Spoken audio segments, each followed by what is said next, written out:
and welcome to A-level Business Revision with Olivia. Today we are going to be looking at Chapter 2, Business Sectors and Types of Business. Taking notes from the OCR Business A-level textbook, I've pulled out the key information and summarised everything you need to know from this chapter. So let's get started. Public sector refers to the part of the country's overall economy which is controlled by the government or various government bodies. Private sector refers to the part of the country's overall economy which is controlled by individuals or private companies. A sole trader is a self-employed person who owns and runs their own business as an individual. A sole trader business doesn't have any legal identity separate to its owner, leading many to say that as a sole trader you are the business.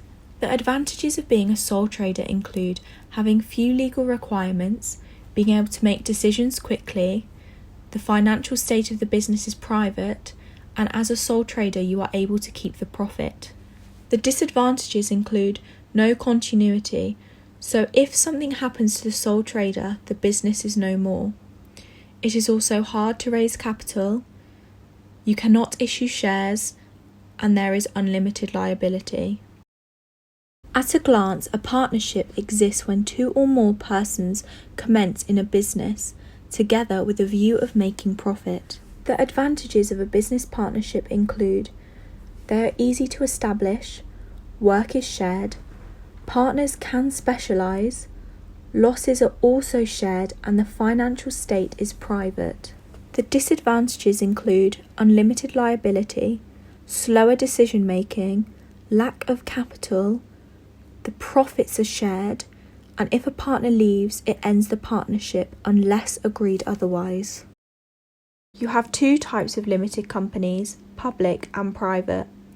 The advantages of a limited company is that the company can issue shares, they have limited liability, and they are seen as less risky to lenders, and therefore they are more likely to be provided with loans.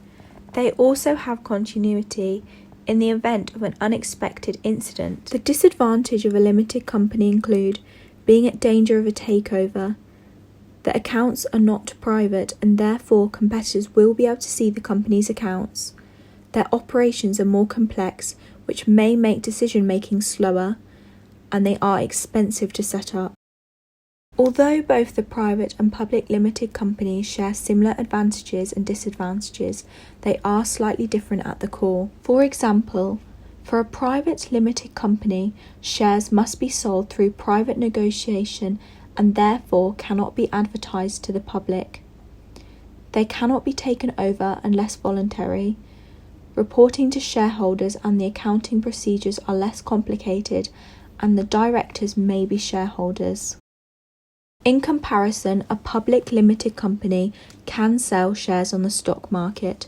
However, they can be legally taken over by an investor if they gain 51% of the shares.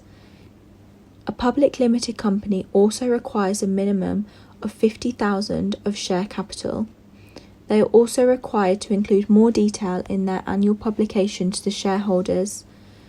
Furthermore, shareholders elect a board of directors to run the company.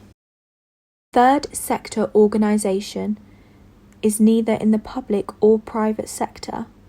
The example of these are charities, social enterprises and cooperatives. They are motivated by the desire to achieve social goals rather than maximising profit. The primary, secondary and tertiary sectors represent various business types and the goods they produce and sell. It's easiest to think of them as a chain of production, from extracting the raw materials, primary, through manufacturing, secondary, and finally to servicing the end consumer, tertiary. Companies House is a United Kingdom Registrar of Companies and is an executive agency and trading fund of Her Majesty's Government. All UK companies must be registered. They must submit details about themselves. Deindustrialisation is a process of social and economic change caused by the removal or reduction of industrial capacity or activity in a country or region. And that concludes Chapter 2. The link to my Instagram where you'll find more notes on other chapters within the textbook is in the description box below. I hope you've enjoyed this video. please give it a thumbs up and subscribe.